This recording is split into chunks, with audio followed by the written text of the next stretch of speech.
They say memory is who we are.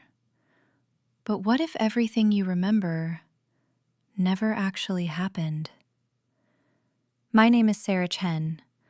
At least, that's what they told me. I woke up 6 months ago in a hospital bed with no memory of my life before. The doctors said it was trauma-induced amnesia. My husband Michael stood by my bedside, tears in his eyes, holding my hand like I was the most precious thing in the world.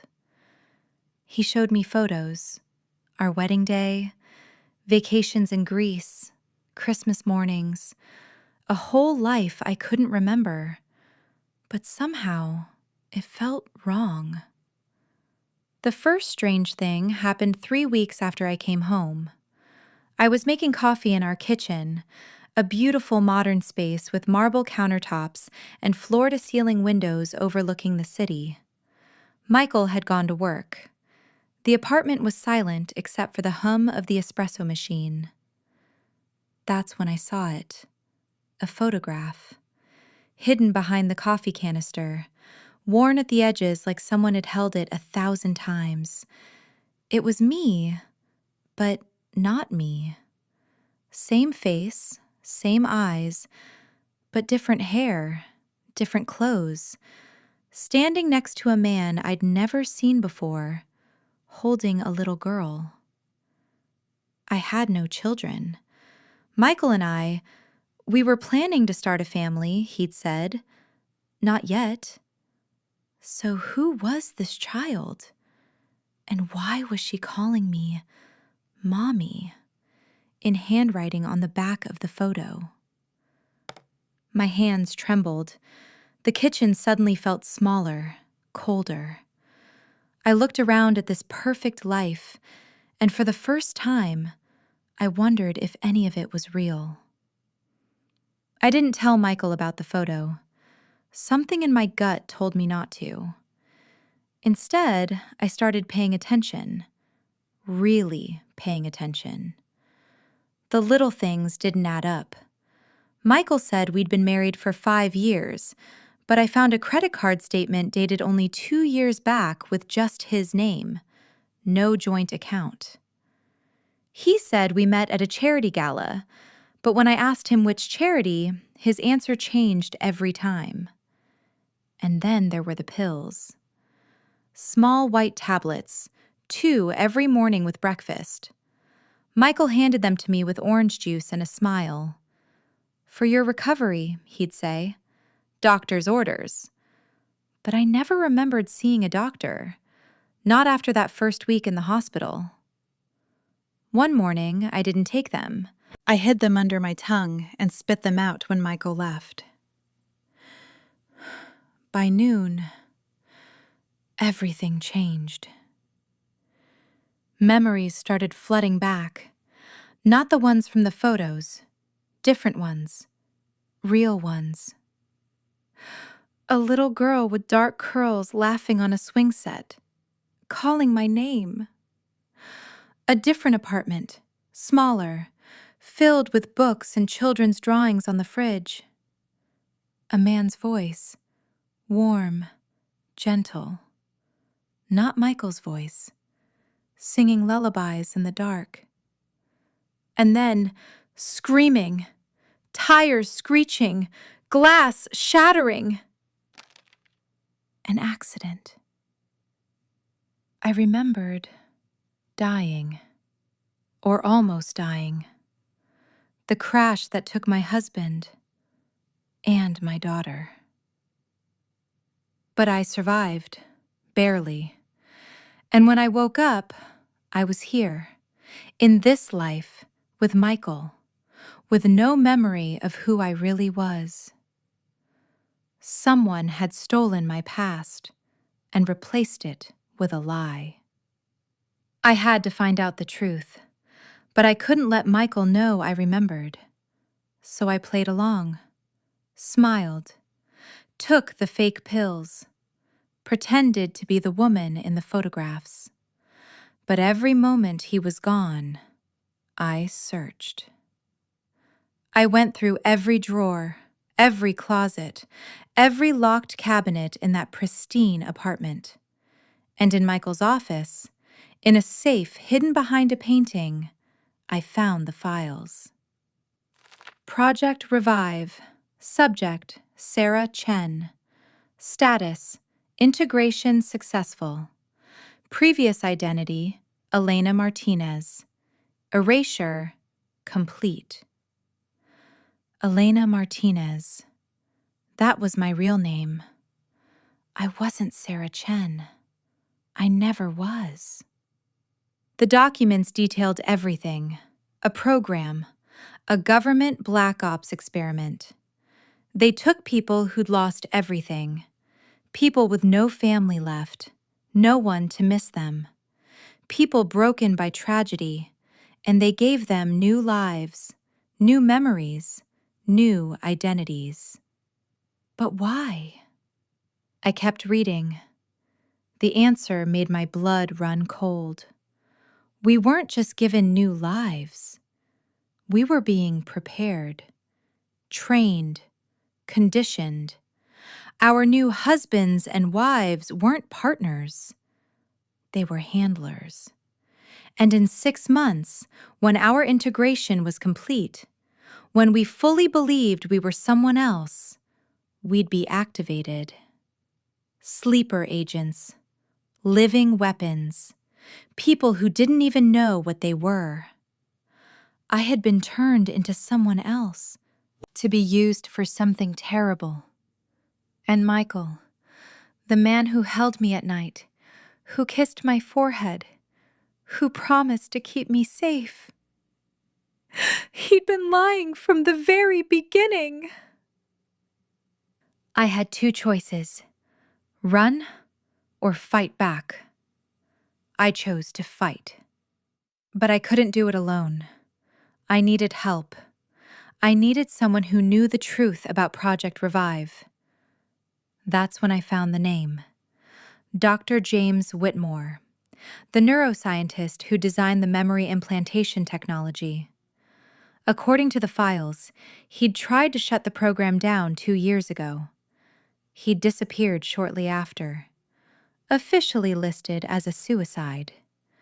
But there was a note in the margin, handwritten, Michael's handwriting. Relocated, northern site, ongoing cooperation secured. He was alive. I had to find him. That night, I waited until Michael fell asleep. I packed a small bag, cash I'd been hiding, the photograph of my real family, the documents from the safe. And I ran. The city was dark. Rain poured down in sheets. I didn't have a plan, just an address I'd found in the files, a facility 3 hours north, hidden in the mountains. If Dr. Whitmore was alive, he'd be there. I stole a car from the parking garage. My hands shook on the steering wheel. Every instinct screamed this was insane. But I had to know. I had to understand what they'd done to me and how to undo it. The drive felt endless. Dark highways, no other cars, just rain and my racing thoughts. What if I was wrong? What if the memories coming back were the fake ones? What if I really was Sarah Chen and this was all paranoia? No, I knew the truth. I could feel it. Elena Martinez was real. My daughter was real. And I was going to get my life back. The facility appeared through the fog like something from a nightmare. Concrete walls, barbed wire, guard towers. It looked like a prison.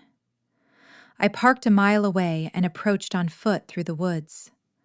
The rain had stopped, but everything was wet, cold, miserable. Security was tight. Cameras, patrols. But I'd been studying the documents. I knew the weak points. And apparently, whoever I'd been before, Elena had skills. My body moved on instinct, climbing, bypassing sensors, moving through shadows. It was like I'd done this before. Inside, the facility was sterile. White hallways, fluorescent lights. It smelled like antiseptic and fear. I found the research wing. Labs filled with equipment I didn't understand. Screens showing brain scans. Charts mapping neural pathways. And cells. Dozens of them. People inside. Staring at nothing. Eyes empty. Failed subjects. People whose minds had broken when they tried to erase their memories. This was what I'd escaped. I moved faster, searching for Whitmore. And then I heard it. A voice. Arguing. Angry. I followed it to a sealed laboratory at the end of the corridor. Through the glass window, I saw him. Dr. James Whitmore. Older than his photo, exhausted, but alive. And standing across from him was Michael. He'd found me. No, he'd been tracking me the whole time. Michael's voice was cold, nothing like the warm husband I'd known. She's breaking through the conditioning. We need to restart the protocol. No, I won't do it again. You're destroying these people. Sarah, Elena, she deserves to know the truth. Her name is Sarah Chen, and she belongs to the program. If you won't fix her, we'll terminate and start over with a new subject. Terminate? They were going to kill me. I didn't think, I just acted. I crashed through the laboratory door. Both men spun around. Michael's hand went to his weapon, but I was faster. I didn't even remember grabbing the gun from the guard I'd knocked out earlier, but there it was, in my hand, pointed at the man who'd stolen my life. My name is Elena Martinez, and I want my life back. Michael stared at me. For the first time, I saw something in his eyes. Fear. Elena, you remember. I remember everything. My husband, my daughter, the accident. And I remember waking up and having all of it ripped away from me. Where is she? Where is my daughter? Elena, your daughter, she died in the accident. I'm sorry, she didn't survive. No, you're lying. I saw her in my memories. Those are real memories from before, but she's gone. The program, it promised you a new life, a way to escape the pain. They said they were helping you, but they lied. They're using you, using all of you. The gun felt heavy in my hand. Michael watched me carefully. Sarah, put the gun down. You're confused. The memories are fragmenting. Let us help you. Stop calling me Sarah! I am Elena Martinez. I lost everything. And you gave me false hope, a fake life. You made me believe I was someone I'm not, so you could use me as a weapon. Why? What were you planning to make me do? Michael's expression hardened. Does it matter? You won't remember any of this in 6 hours. The reset protocol is already activated. That phone call I made when you walked in, backup is coming. They'll take you back. Erase this. And next time, we'll make sure you don't break through. No, you can't! Elena, listen to me. There's a way to stop this, to break the conditioning permanently. But we have to do it now, before they arrive. I looked at Whitmore. This man who'd created the technology that destroyed my mind, now offering to save me. Why should I trust you? because I've watched them do this to 37 people, and I can't live with it anymore. I built this to help trauma victims, not to create slaves. Let me fix this. Please. They're coming. It's over, Sarah. Put down the gun.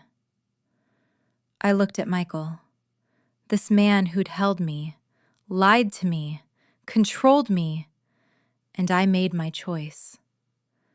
I didn't kill him, just his leg, enough to stop him from following. Do it. Whatever you have to do, break the conditioning. Now. Whitmore moved fast. He led me to a chair surrounded by equipment, electrodes, screens, a nightmare of wires and technology. This will hurt. I'm not going to lie. I have to break down the neural pathways they created. Restore your original memory patterns. It's experimental. It might not work. And if it does work, you'll remember everything. The accident, the loss, all the pain they tried to erase. Are you sure you want this? I want the truth, even if it destroys me. I want to know who I really am. I want to remember my daughter's face. Okay, hold on. He activated the machine. Pain exploded through my skull. Memories crashed into me like waves, real ones. Sarah Chen dissolved like smoke.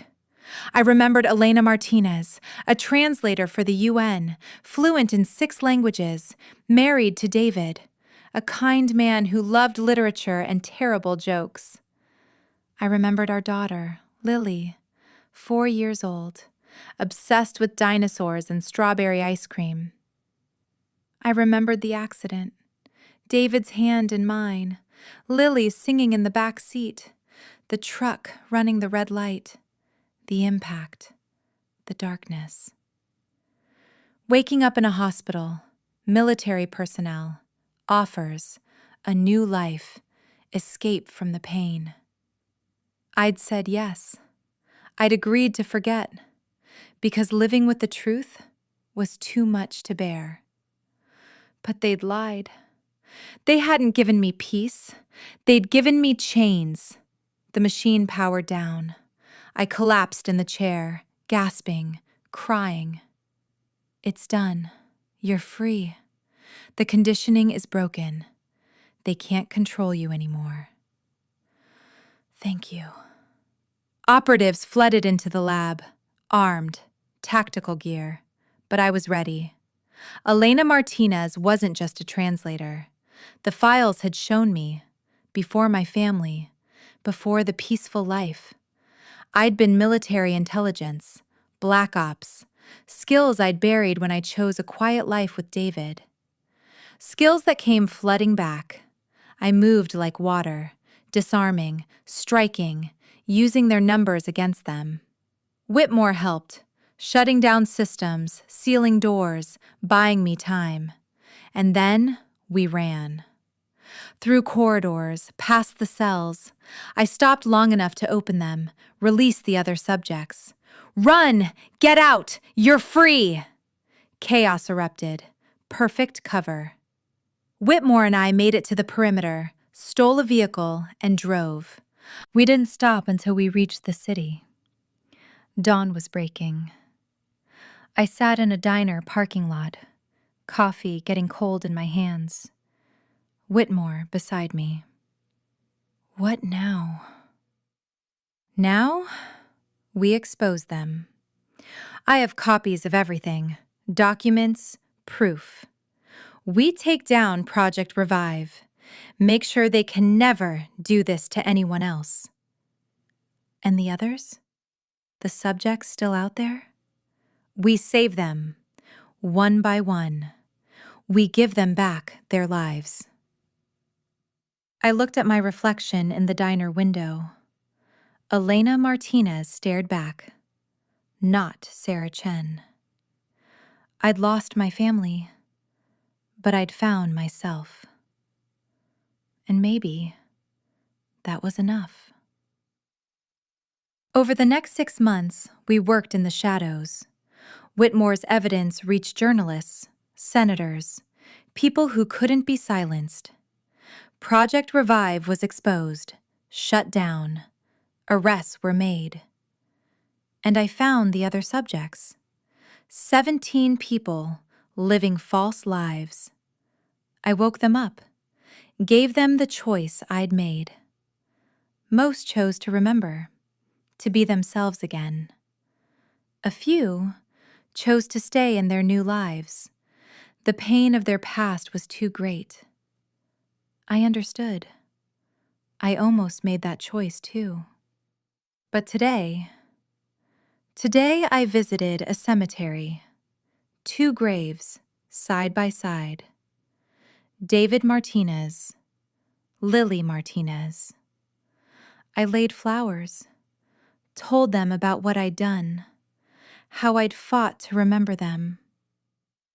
I'm sorry I forgot you, even for a moment. I'm sorry I wanted to escape the pain of losing you.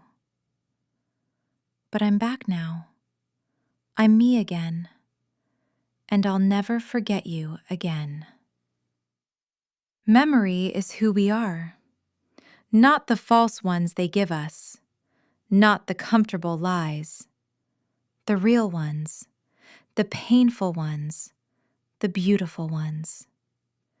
They make us human, and no one has the right to take that away. My name is Elena Martinez, and I remember everything. Hello? Ms. Martinez, congratulations on destroying Project Revive. But you should know, it was just one program. There are others, and they're very interested in meeting you. Here we go again. If you enjoyed this story, more cinematic audiobooks are coming. Subscribe to stay updated on Elena's next mission.